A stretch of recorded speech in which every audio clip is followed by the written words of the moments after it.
வணக்கம் நண்பர்களே. இந்த வீடியோவில் நாம் பேச போகிறது கிராமர் முக்கியமா, அதாவது கிராமர் இருந்தால் தான் இங்கிலீஷில் பேச முடியுமா அப்படின்ற கேள்விக்கான ஒரு ஆன்சர் மாதிரி தான் இந்த வீடியோ.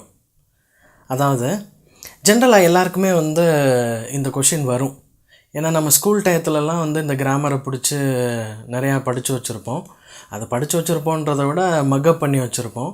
ஏன்னா எக்ஸாமில் நம்ம எழுதணும் அப்படின்ற ஒரு ரீசனுக்காண்டி.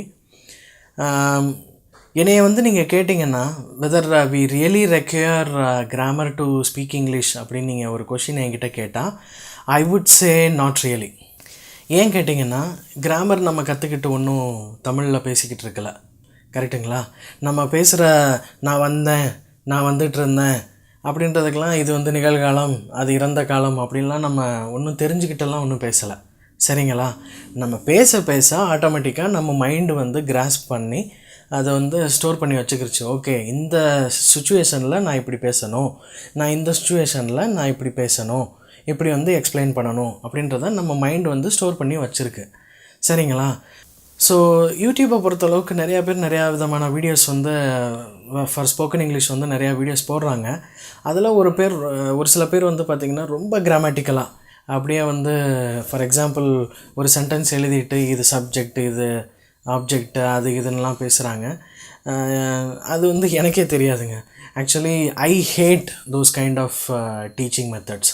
ஏன்னு கேட்டிங்கன்னா அது அதனால உண்மையிலேயே உங்களால் பயங்கரமாக இங்கிலீஷ் கற்றுக்க முடியுமான்னு பார்த்தீங்கன்னா எரிச்சலாகி நமக்கு வேணான்ற அளவுக்கு அது கொண்டு போயிடும், கரெக்டுங்களா? இப்போ நீங்களே நிறையா பேர் ஃபீல் பண்ணிக்கிட்டு இருக்கலான்னு நான் நினைக்கிறேன்.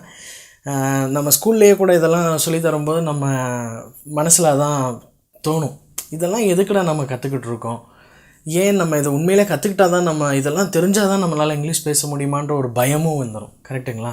ஸோ டோட்டலி கிராமரே வேணாமா அப்படின்னு நீங்கள் என்கிட்ட கேட்டிங்கன்னா நான் அப்படி சொல்ல வரல. கிராமர் பேசிக்காக கொஞ்சமாக லைட்டாக நீங்கள் தெரிஞ்சு வச்சுக்கோங்க. ஃபார் எக்ஸாம்பிள் இந்த present tense, past tense, future tense, இந்த ஒரு 3 விஷயத்தை நான் உங்களுக்கு சொல்லித்தரேன் இந்த வீடியோவில். இதை வச்சு நீங்கள் பாருங்களேன், நிறையா சென்டென்சஸ் நீங்களே மேக் பண்ணலாம். ஃபார் எக்ஸாம்பிள் ப்ரெசன்ட் டென்ஸ்ன்றது நிகழ்காலம், நடந்துக்கிட்டு இருக்குது. அதாவது நான் வர்றேன், நான் வந்துக்கிட்டு இருக்கேன், நான் ஐ எம் வாட்சிங், நான் பார்த்துக்கிட்டு இருக்கேன், ஐ எம் கோயிங், நான் போய்கிட்டு இருக்கேன். இதெல்லாம் பார்த்திங்கன்னா நிகழ்காலம்.